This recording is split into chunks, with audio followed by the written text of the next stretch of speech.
Inchiesta Veneto Banca, 59 milioni di euro in terreni, fabbricati e conti correnti sequestrati oggi dalla Guardia di Finanza, 5 nuovi indagati, 4 imprenditori ma anche un alto dirigente della Banca di Montebelluna. I carabinieri arrestano gli autori di una violenta rapina nell'abitazione di 2 anziani 8 mesi fa a Campolongo Maggiore, a incastrare i malviventi un'impronta lasciata durante il colpo. Continua a far discutere la condanna a 4 anni e 11 mesi a Walter Onichini, il macellaio di Legnaro che sparò a un ladro fuori dalla sua villetta, la rabbia del governatore Zaia. Tragica immersione sul lago di Garda, subcolto da malore fatale dopo essere risalito in superficie, a perdere la vita il 54enne Alberto Tomei, presidente dell'azienda che gestisce il servizio idrico della zona.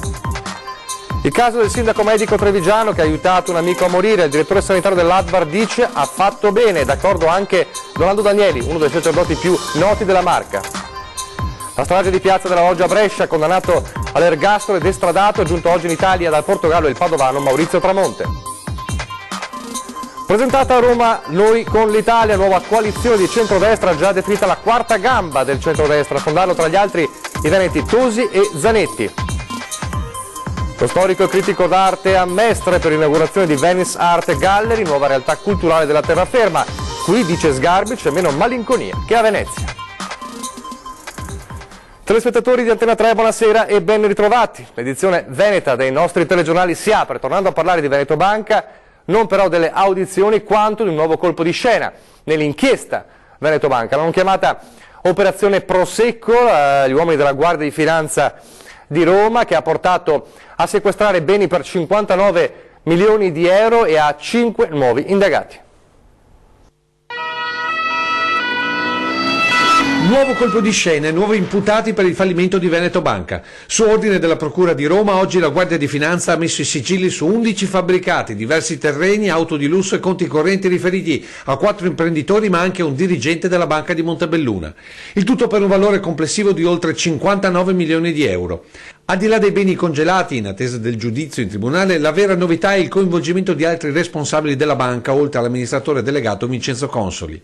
Le operazioni incriminate sarebbero 2 per un unico capo di imputazione, ovvero ostacolo alla vigilanza. La prima riguarda 4 operazioni per un valore complessivo di 30 milioni di euro per un prestito obbligazionario emesso da Veneto Banca che 4 imprenditori avrebbero sottoscritto con un patto di riacquisto pressoché immediato concordato con Consoli. Un'operazione di facciata per dare credibilità all'istituto di Montebelluna già in crisi di liquidità. L'altra operazione, che mette sotto accusa uno dei colonnelli di Consoli, riguarda l'impegno preso con 3 imprenditori trevigiani. L'accordo prevedeva la sottoscrizione di diversi pacchetti di azioni della banca con la garanzia del 3% di interesse al momento del riacquisto. Una pratica decisamente inusuale per le azioni che nasconderebbe di fatto delle finte vendite. Tra gli immobili sequestrati e i beni ci sono 3 immobili a Jesolo, tra cui una villa per un valore di 480.000 euro posti sotto sequestro a carico della Guardia di Finanza, a carico di Stefano Bertolo, ex manager appunto della Veneto Banca nell'ambito dell'operazione disposta dalla Procura di Roma.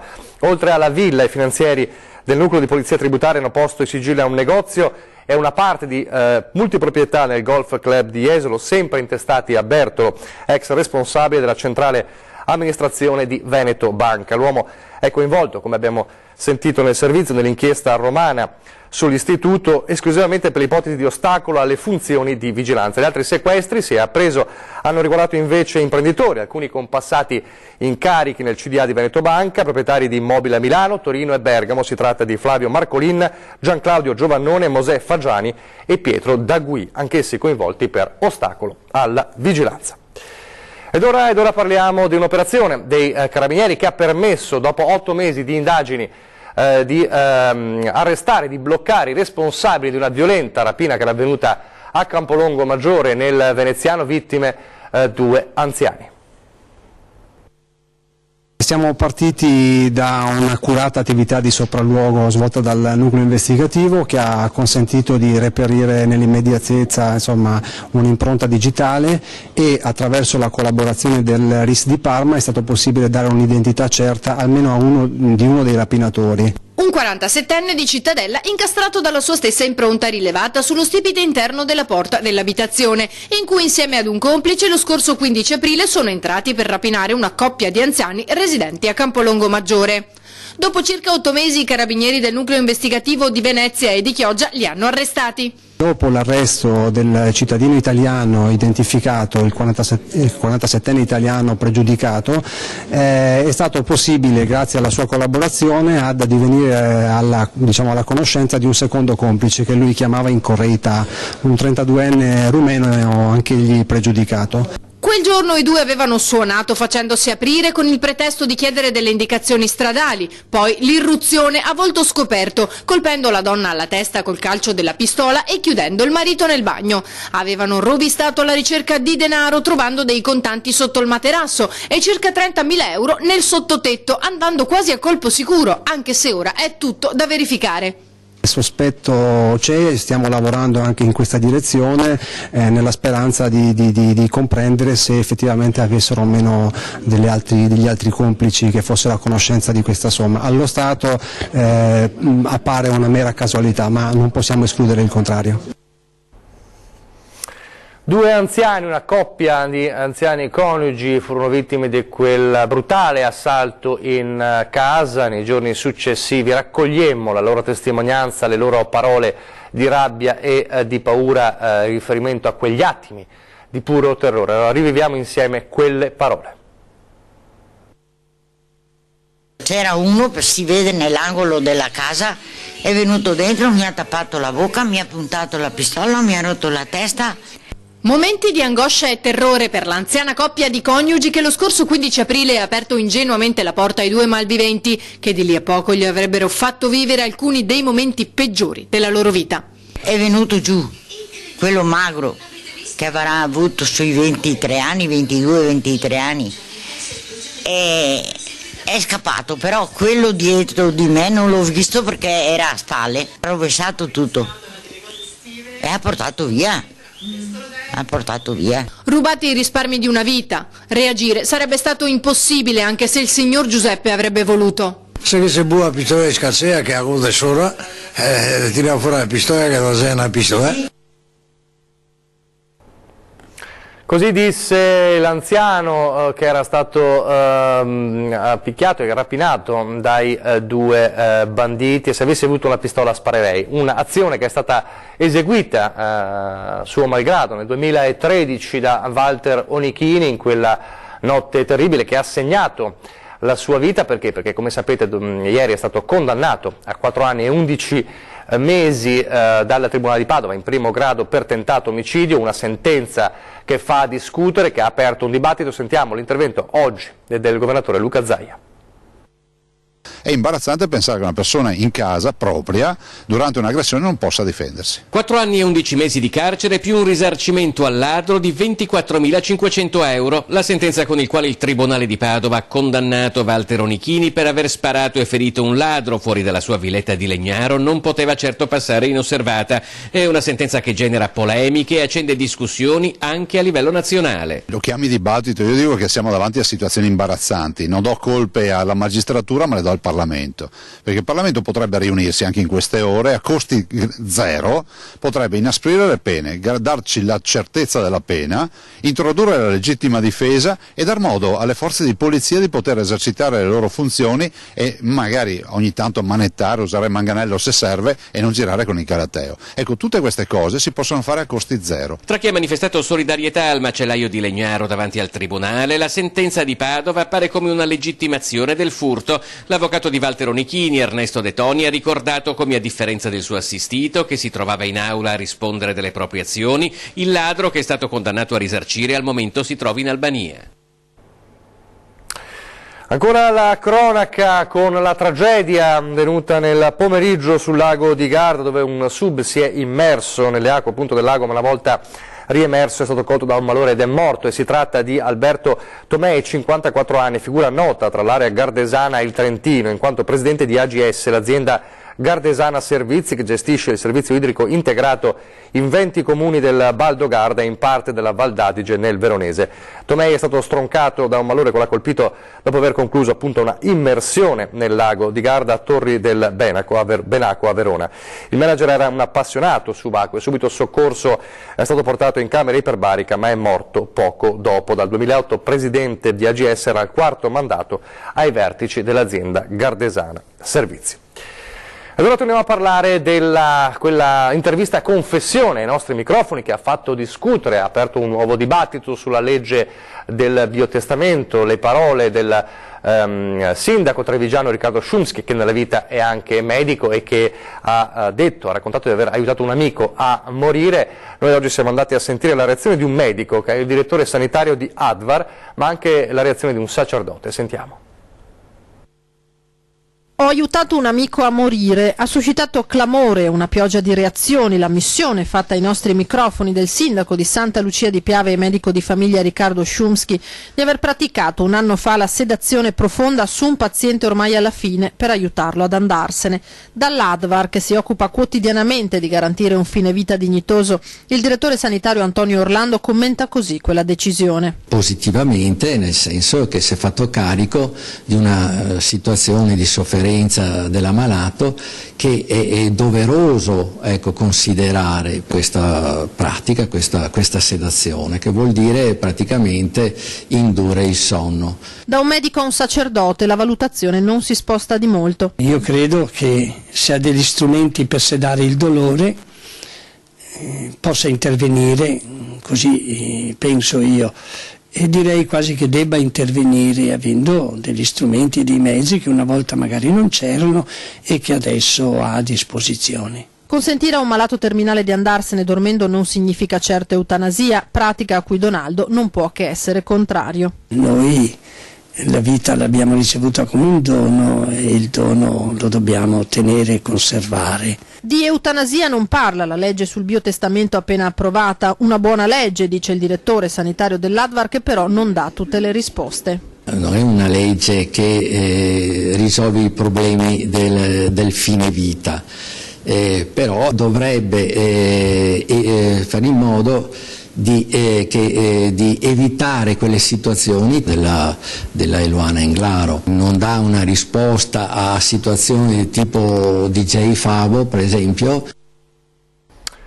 Ora torniamo a parlare della strage di Piazza della Loggia 1974 a Brescia. Qualche mese fa, solo pochi mesi fa, la condanna all'ergastolo per Maurizio Tramonte, 65enne, originario di Campo San Piero, estradato oggi in Italia dal Portogallo. Ore 13:30, a terra Fiumicino, l'aereo proveniente da Lisbona con a bordo Maurizio Tramonte. Nato a Campo San Piero 65 anni fa, l'uomo deve scontare una condanna all'ergastolo per la strage di Piazza della Loggia a Brescia. 28 maggio 1974, nella centralissima piazza è in corso una manifestazione contro il terrorismo nero quando scoppia una bomba nascosta in un cestino porta rifiuti. Tragico il bilancio, 8 morti, oltre 100 feriti. Nel giugno scorso la sentenza, condanna all'ergastolo per Carlo Maria Maggi e Maurizio Tramonte, 22enne all'epoca dei fatti. Rintracciato in Portogallo nei mesi scorsi dai carabinieri del ROS, Tramonte è stato estradato, in queste ore scortato dall'Interpol. Adesso la politica. Ha presentato oggi a Roma il movimento Noi con l'Italia, nuova corrente del centrodestra, nella squadra anche i veneti Flavio Tosi ed Enrico Zanetti. Prima uscita ufficiale per Noi con l'Italia, il nuovo soggetto politico dell'area di centrodestra, quello che ormai viene definito da tutti come la quarta gamba della coalizione berlusconiana. Il nuovo partito è stato presentato a Roma dai suoi esponenti di spicco, tra i quali i veneti Flavio Tosi ed Enrico Zanetti. L'obiettivo è quello di portare il centrodestra ad un 38-40%. La grande lista centrista punta a superare la soglia del 3%. Se questo non avvenisse, i voti saranno ridistribuiti ai partiti maggiori della coalizione. La nascita forza di Noi con l'Italia al momento deve ancora ricevere il benvenuto del leader della Lega Matteo Salvini, che a margine di un convegno sulla flat tax ha detto: non ho tempo di commentare nulla, i problemi sono altri. Ma secondo gli esponenti del nuovo soggetto politico il veto del numero 1 del Carroccio verrà superato e alla fine l'alleanza ci sarà. Io credo che la nostra presenza qui oggi tutti assieme con gli altri amici con i quali abbiamo fondato Noi con l'Italia sia la risposta.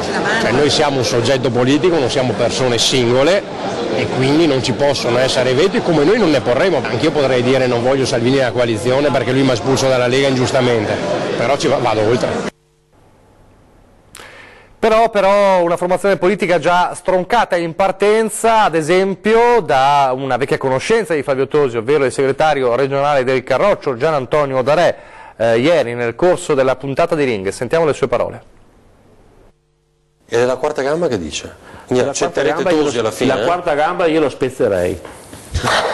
Non usa mezzi termini Gian Antonio Darè ieri sera a Ring, un destro in piena regola sferrato contro la neonata quarta gamba del centrodestra, tenuta a battesimo a Roma proprio questa mattina. Il cartello elettorale che raggruppa nomi importanti che solo insieme possono sperare di superare la soglia del 3% rischia di azzoppare la coalizione. Fitto, Lupi, Quagliarello, Zanetti, ma soprattutto Tosi. Inaccettabili secondo Darè, che dice di aver già messo in guardia Salvini. Si arrangino i rimasugli di tutti quei partiti. Questo allora ci sono degli elementi che stanno ancora votando con il governo del centro-sinistra e stanno per entrare nel governo del centro-destra. Ma dicono che voi un minuto dopo vi dividete. Sulla quarta gamba la aspetterei, punto, è la mia opinione, la dico, l'ho già fatta presente a Salvini, la ribadirò giovedì che abbiamo Consiglio federale. Da Roma a Treviso, Darè ascolta sornione l'intervista dell'ex sceriffo e si mostra più che fiducioso nel ravvisare in essa un appoggio verso il leghista Mario Conte. Su qualcuno che merita, che abbia le mani pulite, che ami i cittadini e la città. Da questa dichiarazione si capisce che ci sta riflettendo. Lei dice con questa cosa mi vogliono i trevigiani, mi chiedono di impegnarmi. Lui ha detto voglio uno con le mani pulite. Mario Conte è sicuramente con le mani pulite, nasce dalla sua lista civica, quindi l'ho avuto fianco. E dice di questa intervista dobbiamo concentrarci su quella frase che dice tutto? Sì.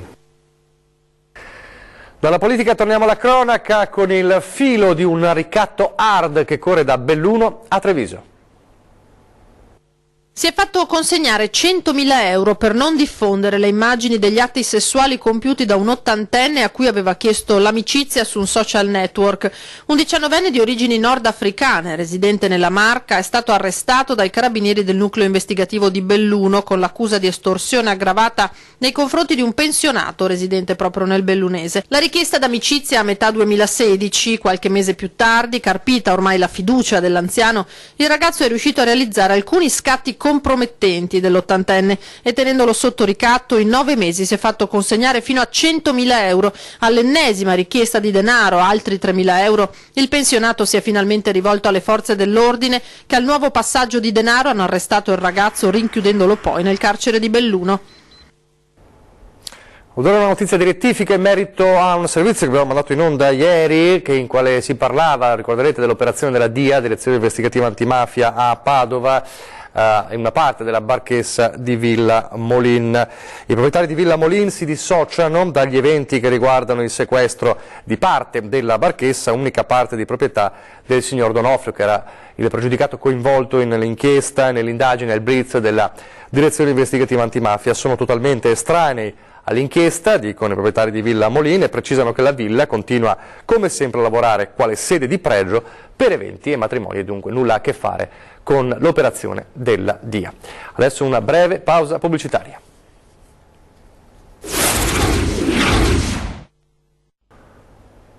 Rieccoci in studio, Telegiornale Veneto, andiamo a Mestre dove ieri sera è stata inaugurata la mostra collettiva International Visions alla presenza di Vittorio Sgarbi. Ma sembra una discoteca diurna, cioè c'è un clima di festa più che le mostre d'arte hanno sempre un po' l'aria di cose serie, con persone che si concentrano, anche con l'aria un po' malinconica. Qui c'è un'aria di festa, l'oro, il rosso, quindi lo spazio è molto molto vivace e natalizio, vorrei dire anche. Da Vedova, Dalì, Miro e molti altri artisti colorano di magia e bellezza la prestigiosa mostra collettiva International Visions nella Venice Art Gallery, inaugurata a Mestre alla presenza del critico Vittorio Sgarbi, che ne ha approfittato per lanciare una frecciatina. È una scelta originale, insomma, poi a Mestre sembra più festosa di Venezia. Più festosa di Venezia? Sì, sembra questo spazio, poi in realtà a Venezia è già abbastanza malinconica, quindi se uno non vuole morire di malinconia è meglio che venga a Mestre. Quindi già questo è un segnale che Mestre è una Venezia senza la bellezza ma con meno malinconia. Concetto condiviso dalla stessa gallerista entusiasta per il successo dell'inaugurazione. Questo è il successo della città di Mestre. Secondo me la galleria ha un successo grazie proprio a festeggiare insieme alla città, insieme alla cultura, all'arte, ma proprio la città, il cuore di Venezia. Mestre festeggia adesso. Questo è un successo culturale. E ora a Verona, dove in mattinata i Vigili del Fuoco hanno fatto visita ai bambini ricoverati nei reparti di pediatria, oncoematologia pediatrica, chirurgia pediatrica e day hospital dell'ospedale della madre e del bambino di Verona. Un folto numero di Vigili del Fuoco ha distribuito ai bambini gadget, giochi e materiale didattico. Grande la sorpresa dei piccoli pazienti nel vedere un Babbo Natale particolare che a bordo dell'autoscala li salutava, come vediamo in queste immagini dall'esterno delle finestre del sesto piano, ed enorme la soddisfazione di poter toccare con mano le divise e indossare il tipico elmo. Una mattinata densa di emozioni anche per i Vigili del Fuoco che, liberi dal servizio, hanno voluto regalare tanti sorrisi e un momento di spensieratezza ai bambini in vista del Natale. Siamo in chiusura, vi ricordo, a proposito di Natale, continua la nostra rubrica Il tuo presepe, quindi continuate, come state facendo in questi giorni, in queste settimane, a mandare segnalazioni, a segnalarci le vostre inattività create da voi.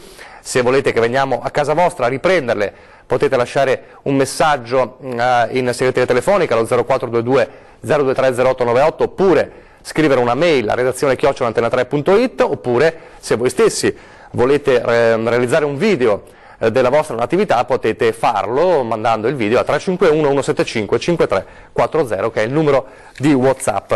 Siamo davvero in chiusura, io vi ricordo però che stasera c'è 20 e 10 ed è una puntata speciale perché torna negli studi ospiti di 20 e 10 il governatore Luca Zaia, e quindi con lui affronteremo moltissimi interventi, moltissimi temi, tra i quali ovviamente l'autonomia. Domani c'è un vertice importante a Roma con Gian Claudio Bressa, e poi la questione FAS, la questione banche, la questione sicurezza. Quindi puntata da non perdere con 20 e 10. Vi lascio le previsioni del tempo, grazie per averci seguito, arrivederci.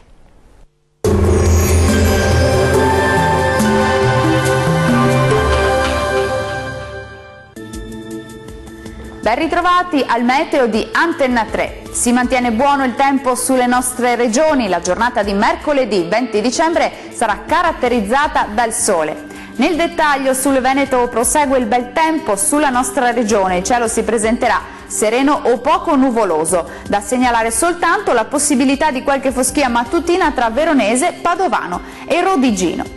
Diamo anche uno sguardo all'andamento delle temperature. Le massime saranno attese tra 3 e 6 gradi, minime sotto zero ovunque. Che tempo farà invece sul Friuli Venezia Giulia? L'atmosfera risulterà essere stabile anche sulla nostra regione, sarà ampiamente soleggiato e cielo completamente sereno con la quasi totale assenza di nuvolosità. Vediamo anche in questo caso le temperature. Il clima risulterà essere ancora piuttosto freddo, con massime non più alte di 6 gradi, valori notturni attesi tra 3 e 4 gradi sotto lo zero in pianura. Concludiamo infine con uno sguardo alla situazione meteorologica del Trentino Alto Adige. Continua il bel tempo anche sulla nostra regione, con cielo sereno su gran parte del territorio. Soltanto sui confini esteri si potranno verificare deboli precipitazioni, anche nevose, fino a valle. Vediamo le temperature. Le massime saranno attese sui 7 gradi, valori notturni tra -9 e -4 gradi circa. Il mare sarà da calmo a quasi calmo sulle coste e poco mosso al largo. I venti moderati nord-orientali, localmente deboli sulla laguna di Venezia. Dal meteo per ora è tutto, arrivederci al prossimo aggiornamento.